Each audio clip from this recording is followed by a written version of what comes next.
Vous ne classerez pas ce dossier comme un non-lieu. Ce dossier doit avoir une suite. Une chose est claire. Vous payerez ces techniciens. Vous payerez vos créanciers. Que le problème vienne du secrétaire exécutif ou d'une gestion opaque, nous allons continuer par crier. Jusqu'à ce que vous n'ayez plus d'autre choix que d'écouter.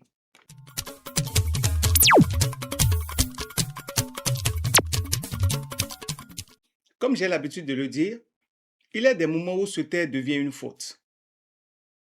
Il y a des moments où fermer les yeux, c'est accepter l'injustice. Bonjour à toutes et à tous et bienvenue encore une fois sur ma chaîne Achille Frey. Dans ma vidéo d'aujourd'hui, je vais dénoncer des faits graves. Des faits qui ne viennent pas d'un seul endroit, mais de l'État, de certaines entreprises privées et même d'une mairie censée servir les citoyens. Ce que vous allez entendre, ce sont des faits, des témoignages. Et surtout, ce sont des vies brisées par l'injustice, le mépris et l'exploitation. Restez jusqu'au bout, parce que ce qui se passe dans ce pays peut toucher n'importe qui demain. Mais déjà, pour ceux qui ne se sont pas encore abonnés à la chaîne, merci de bien vouloir le faire. Aussi, n'oubliez pas de soutenir ce travail citoyen. Merci. Ce matin, je commence par la mairie de Porto-Novo. Parce que, malheureusement, elle est coutumière des faits. Il y a environ un an, dans le cadre de la réfection et de la construction de salles de classe dans la commune de Porto-Novo, la direction des services techniques de la mairie, par l'intermédiaire du chef de service bâtiment, a recruté des techniciens béninois en génie civil pour le contrôle et le suivi des travaux jusqu'à leur réception définitive. Après discussion, ces techniciens ont été envoyés sur le terrain. Ils ont fait leur travail. Ils ont respecté leur part du contrat. Montant du contrat, 200 000 francs CFA. Durée, environ 3 mois de travail. Mais voilà, depuis près de 7 mois, aucun paiement. Quand ses compatriotes appellent le chef service bâtiment, il leur répond tranquillement qu'il a été affecté ailleurs et que le dossier ne le concerne plus. Résultat, des techniciens en génie civil ayant travaillé honnêtement se retrouvent impayés pour 200 000 francs CFA. 200 000 francs seulement. Une mairie, capitale administrative du pays, incapable de payer 200 000 francs à ses prestataires. À un moment, j'ai voulu me taire parce que les plaintes concernant la mairie de Porto-Novo sont nombreuses. Toujours la même mairie, toujours les mêmes pratiques. Nous avons pourtant 77 communes au Bénin. Pourquoi toujours Porto-Novo? Pourquoi toujours la mairie de M. Charlemagne Nyankoutin? Comme le dit l'adage, une institution est à l'image de ceux qui la dirigent. Alors, la question se pose. Est-ce un problème de mauvaise foi ou de gestion défaillante ou pire, de complicité, de corruption? Ce sont des questions que le citoyen que je suis est en droit de se poser. Mais une chose est claire, vous ne classerez pas ce dossier comme un non-lieu. Ce dossier doit avoir une suite. D'abord, 200 000 francs pour des techniciens, c'est parce que le pays est dans l'état dans lequel il se trouve actuellement, où il n'y a pas de boulot. Sinon, payer 200 000 francs pour des techniciens en génie civil qui vont travailler sur des mois, si ce n'est pas la misère ambiante, cela ne s'entend pas. Et pourtant, alors, monsieur le maire Charlemagne Nyankoutin, chères autorités de la mairie de Porto-Novo, une chose est claire, vous payerez ces techniciens, vous payerez vos créanciers. Que le problème vienne du secrétaire exécutif ou d'une gestion opaque, nous allons continuer par crier, jusqu'à ce que vous n'ayez plus d'autre choix que d'écouter. À bon entendeur, salut. Maintenant, parlons d'une entreprise étrangère qui traite les Béninois comme des sous-hommes dans leur propre pays, en 2026.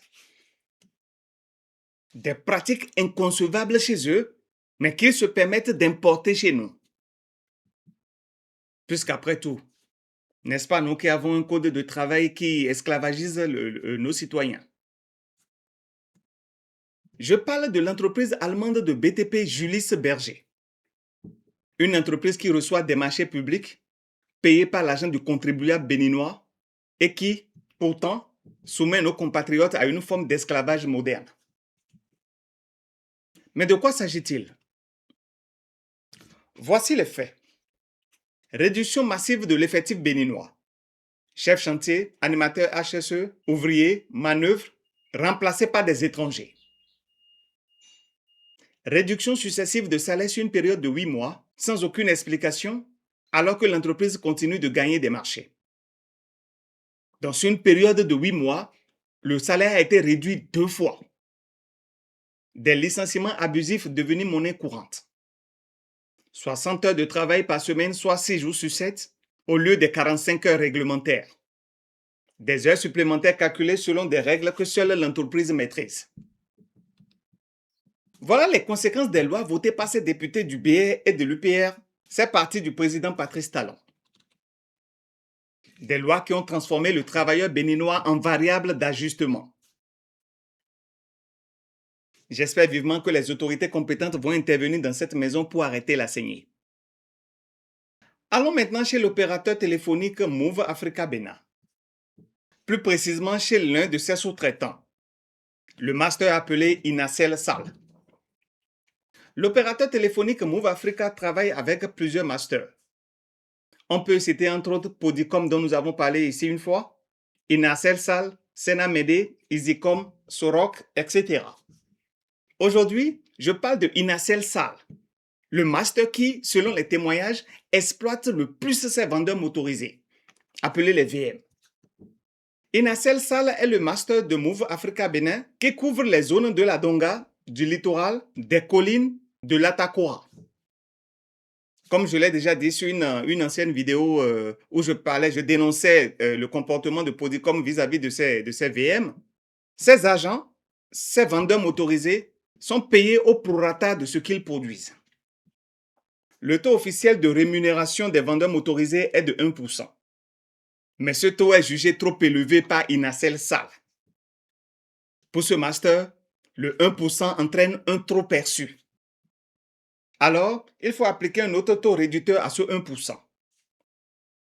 Résultat, vous avez des VM qui finissent le mois à 25 000 francs ou 30 000 francs, bien en deçà du SMIC. Pour des agents qui roulent des millions par jour. Dans une seule journée, ces agents roulent des millions. Mais se retrouvent à la fin du mois à 25 000 francs, à 30 000 francs pour des pères de famille. Pour des journées de travail de 8 heures à 20 heures, voire 21 heures, avec des menaces de renvoi permanentes. Des pères et mères de famille qui travaillent avec la peur au ventre.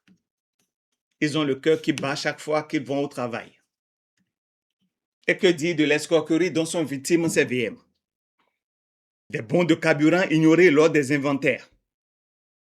Les primes Move de 0,1% confisquées depuis 1 an par Inacel Sal. Contrat de moto sur 30 mois pour s'assurer que vous l'avez déjà complètement usé avant d'en devenir propriétaire. Et pourtant, ces VM font tourner des millions de francs CFA par jour. Et parmi eux, vous avez des titulaires de licence, de Master 1, Master 2. Mais la situation du pays les pousse à accepter l'inacceptable. Contrairement aux chiffres officiels, il n'y a pas de travail chez nous ici. Même si certains trouvent que nous sommes premiers en je ne sais quoi. C'est pourquoi ici ce matin, je voudrais interpeller Move Africa Bénin, l'opérateur téléphonique, et plus particulièrement son PDG. Monsieur le PDG de Move Africa Bénin, veuillez, s'il vous plaît, regarder ce qui se passe chez vos masters. C'est votre image. L'image de Move Africa Bénin qui est en jeu. Merci, monsieur le PDG. Pour finir, je dénonce une injustice étatique grave dans le rang des élèves professeurs de l'ANSET, l'École normale supérieure d'enseignement technique. Des lauréats d'un même concours traités différemment, sans aucune justification officielle. Certains envoyés en France avec bourse, matériel et appui. D'autres envoyés à Ketu ou Lokossa, privés de ces mêmes avantages malgré les promesses. Bourse de 100 000 francs CFA promise et suspendue en mars 2025 à l'école normale d'enseignement technique de Lokossa. Ordinateur promis jamais livré depuis 2024, alors même que la formation suivie est de nature technique et nécessite impérativement l'usage d'outils informatiques adaptés. Date de prise de fonction différentes, 2020, 2022, 2024, créant une rupture d'égalité en carrière et en ancienneté. Les stages d'immersion, pourtant essentiels à l'acquisition des compétences pratiques et à l'insertion professionnelle, sont inexistants. Et tout ceci sans aucune communication officielle. Pourtant, ce sont des enseignants que vous formez. C'est-à-dire ceux-là qui auront la charge de nos enfants dans les écoles. Aujourd'hui, ces enseignants vous demandent la clarification de la procédure, l'harmonisation équitable, le rétablissement des bourses suspendues, la remise du matériel adéquat pour la formation, sans oublier l'organisation des stages. Voilà, chers amis, la vérité que certains veulent cacher. Si cette vidéo vous a parlé, si vous vous êtes reconnu, si vous pensez que ces injustices doivent cesser, alors abonnez-vous à Achille Free. Partagez cette vidéo. Soutenez la chaîne, même modestement. Parce que ce travail citoyen ne peut continuer que grâce à vous. Merci pour votre fidélité, merci pour votre courage et à très bientôt pour une autre vidéo sur Achille Free. Ciao.